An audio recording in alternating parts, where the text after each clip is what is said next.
All right, Coach, we're going to start with Mark McClune with Channel 3, Channel 5, followed by Cameron Cox. Hey, Monty, you told us yesterday you thought your team was due, and your message to him was to keep letting it fly. What was it like watching all those shots go down in the fourth quarter and the way the momentum your team finished the game with? Yeah, I mean, the shots going down obviously make you feel good, but what makes you feel better is watching Mikal and Cam in those moments believe in themselves and believe in the work that they put in, and watching Book and Chris continue to encourage them and throw them the ball and trust their teammates. And we've talked about being a resilient group all year long, and to be able to finish a trip like this against the best in the East and lose a tough one yesterday and be able to bounce back and win a game like this after the start that we had says a lot about that group we have in the locker room. And our defense in the second half, I think they had 47 points. That's where it starts with us, and the shot making, the execution, the togetherness, everything you want's on the other side of hard. And it was a hard trip, and to end it this way says a lot about these guys that we have in our locker room. Cameron Cox with 12 News, and then Kellen Olson. Coach, what'd you say to them at halftime? The Knicks were pretty good in the first half, and you guys were great in the second half. Well, it started in our timeouts in the first quarter. We were a bit sloppy, and they came out and hit us right in the mouth, and we responded.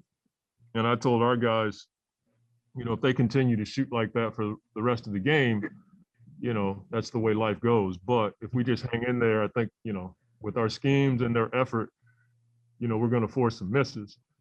And, Book carried us the first part of the game, the second part, every part of the game. Like, that young man was unreal tonight. And so the conversations were like, let's just stay the course, hold the rope type thing. And we did that. And then we went into halftime, and, we were able to see some things on film that, we weren't doing well. I'd love to tell you that there was a ton of schematic changes that we made, but it was just a lot of effort and will shown by our guys in the second half. Next, we'll go to Kellen Olson with Arizona Sports, and then Dwayne Rankin. Hey, Monty, you look at the way Book played throughout the game, and particularly in the first half with the tagline of resiliency. It just felt like he was playing in a way where he didn't want to lose tonight. What's it make you feel like as the coach to see a young player like that kind of realize the situation and his role on the team to sometimes lift guys like that? Yeah, I mean, I think Book understands the moment. I also feel like there's certain players that have a will about them. He could have played the whole game. When I looked in his eyes, he didn't look tired. At the end of the third, I kept him in there, and he's like, I'll play the whole fourth, coach. I'm good. And you have to have a level of conditioning, work ethic, and toughness to do that. And he showed that the whole game. There were some, non-calls on his drives, and he was a bit frustrated, but he didn't let that take him out of the game. And one time I just brought him to the side and I said, listen, I know, I get it. I understand. I just want you to know I understand, but just stay in it. And he did that. He's a special player, and we all know that. Next, we'll go to Dwayne Rankin with the Arizona Republic, and then Kent Somers. Coach, obviously you got scoring. You mentioned obviously from Cam and Mikal. I think they scored combined for like 25 points in the second half, but all that would have been for naught if he hadn't got some stops. So how do you feel about the defense on Randall? And because he's used to going off for big numbers, but he's had a shot at low percentage tonight. Yeah, he was 6 for 17. He didn't get as many looks as he normally would have gotten. But I thought he played the right way the first part of the game. We were doubling him, and he was finding guys on the backside for threes. And so, kudos to him. He was making the right plays. And so we decided to just, show him bodies and make it tough on him. It was everybody. Everybody had a chance to guard him. But I thought the one main segment of the game was when Frank came in and the defense went to another level. And it was just will and effort. And Frank was out there making plays. There were a few times where I think Taj got behind us for a lob. I think it was Taj. But other than that, I thought Frank's defensive ability and toughness, and it was huge for us. Nobody's going to stop Julius one-on-one. He's too good of a player, and he's shown that. But I thought our team defense, showing him bodies, contesting his shots, and limiting his looks tonight was huge for us. And again, a quick follow, looking at Chris Paul, and you were asked about him today and been asked about him all season, and he's continues to do what he does. And tonight, just what was it like seeing that final stretch where you put the ball in his hands and he made it happen? Again, I mean, it wasn't a lot of chess or checkers. It was just Chris making plays. A couple of those shots at the end, man, you're just like, I'm glad I get to, be on this side of it. Because when he left New Orleans, I was on the other side of it. And now I'm glad to be with him when he's, taking over in stretches like that. And he, Chris has a great deal of remorse, and he tries his best to make up for it in the right way. When he turned the ball over late in the fourth quarter, you could just see it on his face that, he felt so bad about that. And then right after that, he makes, the plays that only Chris and a few other guys can make. So I was proud of him, but I'm also glad for sure that he's on our side. We have time for three more. Next is Kent Somers with the Arizona Republic, and then Gina Mizell. When Cam is struggling like that, do you say anything to him? Do you leave him alone? Do you just can you tell by body language that he's still confident in it, that it's going to pop out of it? I don't say anything to the guys about offense. You never want to mess with the guy's thinking or, try to get in his head when it comes to our guys' work, and reps were moved out. And when you put the work in the way that young man has, you just have to trust it. I was on him tonight about some defensive stuff that he knew, but offensively, that's what Cam is. He can shoot the heck out of the ball. He can play make. He can put the ball down. He's a good player, and he has to trust that and trust the work that he's put in. Final two questions are Gina Mizell with Suns.com, and then Nick King.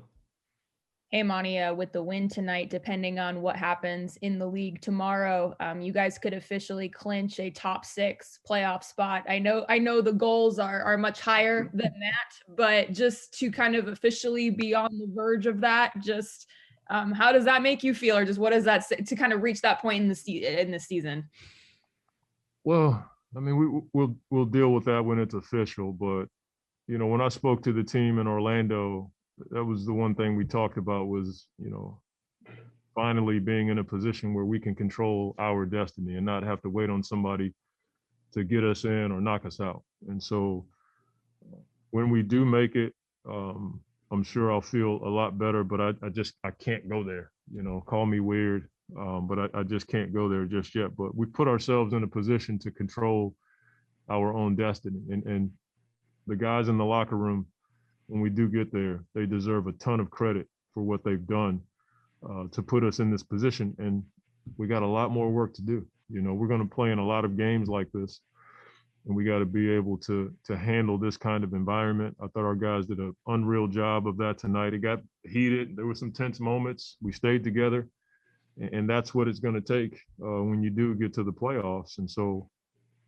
when we do get there, I'll probably have something else to say. May not be that intelligent, but I'll say something. My question is Nick King with Channel 3, Channel 5.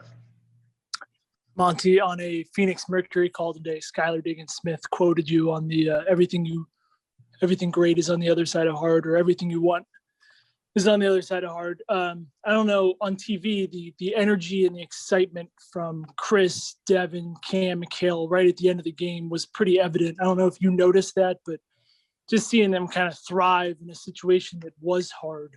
What's that like for you? Well, I think as an older guy, my window in this game is it's because I'm older, it's always closing. And so you try to relish every opportunity you can. And those are the moments that I enjoy the most, is seeing our guys hang in there, come through, and see them have a chance to enjoy it. You know, this is a tough league. And when you have those moments, you have to enjoy it. Tomorrow we'll turn the page and get ready for the next game. But for me, I just love watching them. You know, I stayed out there tonight and high-fived everybody, and I watched Chris and Book do interviews. I just enjoy watching our guys have a good time. And so for me, it's enjoyable. But make no mistake about it, you can't have those moments unless you put in a ton of work, and our guys have done that. So I'm happy for them. All right, Chris, first up is going to be Dwayne Rankin with the Arizona Republic, and then Mark McClone. Yeah, Chris, what felt better, hitting that last three or the walk back to the bench as you guys were celebrating that moment? Man, all of it. All of it, man. It's a fun team, great group of guys to be around. And it's no better place to play than here. You know what I mean? Like the energy here at the Garden, everybody was messing with the young guys before the game. Like this ain't just a regular game. And the way that team playing over there, man, this was a fun game. Quick follow-up. Coach talked about, he said he could see in your eyes you were upset at a late turnover you had. And he said, knowing you were going to make sure that you made up for it. Is that a fair thought, fair assessment of you at that point in the game? Yeah, I went high ball screen, and Reggie Bullock stole it from me. And I think we was up 3, and I cut it to 1 or whatnot. And my job is to take care of the ball. So, you know. Final 2 questions are Mark McClune with Channel 3, Channel 5, and Gina Mizell. Hey, Chris, you guys were down 15 early in this one in the first half, and I think it could have been easy to chalk it up to, end of a road trip and some tired legs. What was said to kind of keep going? Where'd the team find the determination from? Just kept talking about weathering the storm. I pulled DA to the side at one point and just told him, we got to control our emotions. It's a good team we playing. The energy off the crowd, this as much energy that was in here tonight, the playoffs going to be way more intense than that. So I'm just glad we got a chance to play a game like that, because that team over there, it's a tough team, man. They play hard, they play the right way, they well coached, and yeah, we play them again in like a week or so. Final question is Gina Mizell with Suns.com. Hey, Chris, on the topic of the group that you guys have, I remember a few weeks ago when you described this team as we're a work team. Like that was the descriptor you used. Just when you kind of look at the totality of this 5-game trip and how tough it was, just how did that mentality maybe carry you guys through this trip? And what do you feel like you learned about your group, kind of going through this past week? I think we always learning stuff, game in and game out. It's next man up. Jay Crowder missed the last couple games for us. He was a big part of our team. Cam Johnson started last game. Torrey Craig started tonight. It's just, this was the epitome of us all season. Just next guy up, just work, see what happens. All right, Book, first up is going to be Kellen Olson with Arizona Sports. Hey, Book, as a fan, you've seen those Chris Paul pull-ups for a long time, but what's it like to experience them as a teammate and knowing you guys have got that option late? It's insurance. I think he was guarded well on most of those possessions, and, it's just one of those things you can't do anything about it. And that's Chris Paul, and he makes those plays, and you just have to bow your head to him, because it's that level of focus, that level of intensity, that will to win. You can't teach that, and that's something that's contagious throughout our team that starts with him. Something scorers talk about a lot is getting to their spot. Have you ever seen a guy like him at his size be able to get to a spot and shoot over any contest? No. I agree. Thanks, Book. All right. Next up is Cameron Cox with 12 News, and then Royce Young. Hey, Book, what is a kind of a win like this, the end of this road trip, say about this team? And then what can it do for you guys moving forward with the Jazz and the Clippers coming this week? It says we're going to fight. Obviously we knew this was going to be a dog fight beginning to end. And we had split the trip so far, so we wanted to, turn an okay trip into a good trip. So anytime you go on the road and come back with a winning record, especially with the lineup that we had, these 5 games is big for us moving forward. And, you know, we still know what, you know, we're up against once we arrive home also. Next up is Royce Young with ESPN, and then Brian Mahoney. Hey, Devin, I've got a little bit of an off-topic question to ask you. I'm trying to get perspectives of young stars in the league. Carmelo Anthony is about to move into the top 10 all-time in scoring in the next couple games. And I'm just curious from your perspective, and watching a guy like that's been such an icon in basketball as a young superstar in the league, you know, what is Melo's journey to you said about his perseverance, being out of the league, then back in the league, and kind of what he's accomplished? I mean, he should have never been out in the first place. And all real hoopers know that. But like you said, there's not many guys that come through this league that get labeled as an icon. And Melo, Stay Melo is definitely one of those guys. So, you know, the perseverance part, you know, doesn't surprise me. You know, he's a hooper. He's a real hooper. And, you know, that will never change. Melo is forever. And me personally, he's affected my life and my game just from a distance, just watching him, you know, over time, you know, watching the skill set, watching his passion for the game. So, you know, Melo's forever. Next, we'll go to Brian Mahoney with the AP, and then Dwayne Rankin. Hey, Devin, we didn't think you should have been out of the league either, watching him here for years. So, I think Monty said that he had talked to you about, you know, you said you played the whole fourth quarter. You know, where did that kind of energy come from at the end of a trip like this on a back-to-back? We wanted this one. We wanted this one bad, just for ourselves. I mean, obviously we knew, you know, about the streak that they had going on, and we knew that this was going to be a dogfight, you know. So I'm willing to take it to that level, you know, for that. And, you know, it's an important win for us moving into our next few games at home. And I think this win helps the energy on the plane ride back, helps our energy moving forward throughout the season. Thank you. Next is Dwayne Rankin with the Arizona Republic, and then Nicole Jarina. Devin, you had talked about, but even after the Brooklyn game, that you guys would be ready. And what was it like seeing Cam and Mikal, who have been struggling, come through in that second half? Yeah, I mean, we talked to them during the game. We talked to them at halftime, and, you know, I think they missed a couple shots early, and then had some open ones and passed up on them. And we were telling them at halftime, you got to shoot those. You know, that's what our offense needs, is you guys to step up and make those type plays. And Cam hit a bunch of big ones. Mikal late drove by, got a dunk, hit one in the corner too. So, you know, I'm running through all their plays in my head. They made a bunch of them that got us to our win tonight. And just quick follow, you've talked about playing in the Garden and what that's like for you, and then the energy of it. Just speak to that again, and being part of that environment, then rising to that and having the kind of performance tonight. Well, yeah, you feel it. You know, it's obviously one of those ones that you mark going into the season, and, you know, any chance you get to be around the aura and the feel of, you know, of this arena, and the history that has been through it. You know, obviously any competitor wants to perform. So that's what that was. Final 2 questions are Nicole Jarina from Puerto Rico, and then Gina Mizell. Hi, Devin. Congrats for the win. Thank you. You're welcome. Monty spoke early about how important was for the team not rely on others, the team's success or clinches the playoff like the past year. Tomorrow, you can clinch the playoff spot officially. So how do you feel on how this team has grown and the way it's positioning itself as 2 best player, 2 best team in the league, not depending on who wins or who loses? Yeah, I mean, it's all about just building our culture. And that's where the foundation started, you know, pre-bubble, getting in the gym together and, you know, developing, you know, a culture to get better in each and every day. And that's been our mindset, you know, just focus on ourselves and clean up the things that we have to clean up.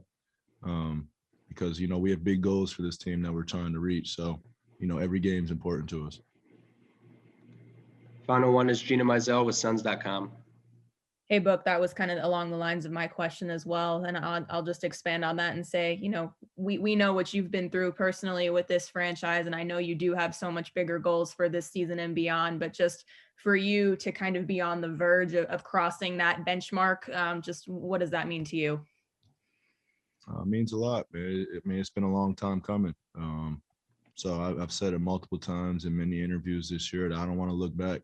And we have a group, top to bottom that feels the same exact way. So, it's been fun. The happiness is here, winning games is here, and all that comes together through a culture, and that's what we have. All right, Mikal, we're going to get started with Dwayne Rankin with the Arizona Republic.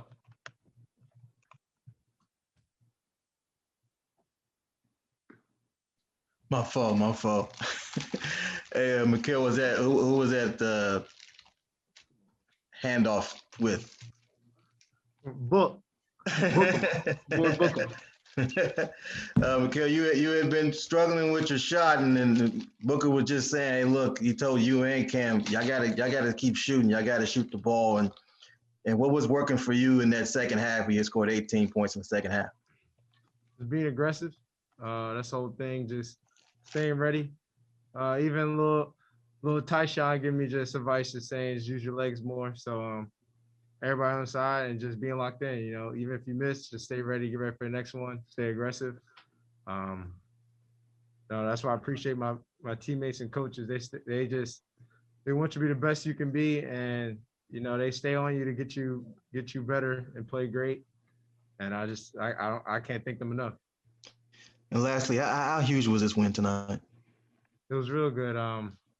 Going against a tough team, really well coached, really good defensively, and I don't know if they get the respect offensively, but they're really good on that end as well. So they're going for 10 straight, and we lost twice back to back, so we weren't trying to lose third in a row. So it was just finding the dogs who was hungry for that win, and we came up on top.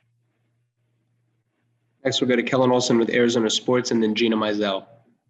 Hey, Mikal, when you heard about Chris coming here, I'm sure you knew as the shooter in the corner that he was going to find you there a lot. But what's it been like to play with him over the course of the season and just see the way that he's able to find you sometimes? Yeah, man. I mean, it's great just being ready, but man, with CP, the biggest thing is not even on the court. It's off the court. Just how he is as a person, just how he is with the younger guys and cracking jokes. Like even we said to you guys about me and JC being his sons. Like, yeah, we was about to jump him in the locker room as a joke, but it's just he's a great dude, man. Just love being around us. He told us today because we only had to meet and then we had to wait for the game. And he said he just missed us just because he wanted to joke around because he know me and JC going to do something that's going to make him laugh. So he's crazy, but I mean, hell of a guy. I'm happy he's my teammate, but I'm happy, he's a friend and I'm just blessed that he's here. Next, we'll go to Gina Mizell with Suns.com. Hey, Mikal, kind of on that topic, just how have you guys as a team been able to balance that, fun-loving, enjoying each other's company that you're talking about with also the intense competitiveness that you guys have? Because I feel like it could maybe swing too much one way or too much the other way at certain points, but you guys have seemed to strike that good balance throughout the season. Oh, for sure. We're all competitors at the end of the day. We have our fun pregame and stuff like that, but when it's time to lock in, we all lock in. We keep everybody accountable. T. Craig just got here, and I got to know Tori in the summer. Was it last summer? 2 summers ago, going to my second year, and we on him right now. Like we got into it a little bit, just telling about Julius and stuff, and there's never no disrespect. I want to see him succeed, and we all do. So we all stay on each other, which makes it great. And we know how close we are off the court. So none of the things somebody say to us is going to hurt us because we know it's in a good way, not just to be disrespectful. Our question is Nicole Jarina from Puerto Rico. Hi, congrats for the win. Thank you. You're welcome. How do you feel to play in the Garden again with fans included and also a very intense game? It reminds me of playoffs. It's just, well, that's what they say. But as I watch and been to playoff games, it feel like a playoff atmosphere. it just felt good, man. It's feel good, especially as MSG. You know, when I say one of the biggest tournaments, best tournaments is the Big East tournament here in the MSG, and no matter what game it is, it's rowdy and it's wild. You got fans who not even fans of the schools that are playing, they're just going to the game just to be loud. And you could tell when somebody is on a run, one moment the crowd's cheering for you, another moment is just shifted. Now you just like think like where all these other fans come from, because they just vote for anybody. I mean, they root for anybody. They don't, you know, they're not a fan of either team. They just loving the game of basketball. So I mean, it's amazing to play here. Sad we only play here once a year, but you know, I was grateful to be able to play here. It's an amazing gym.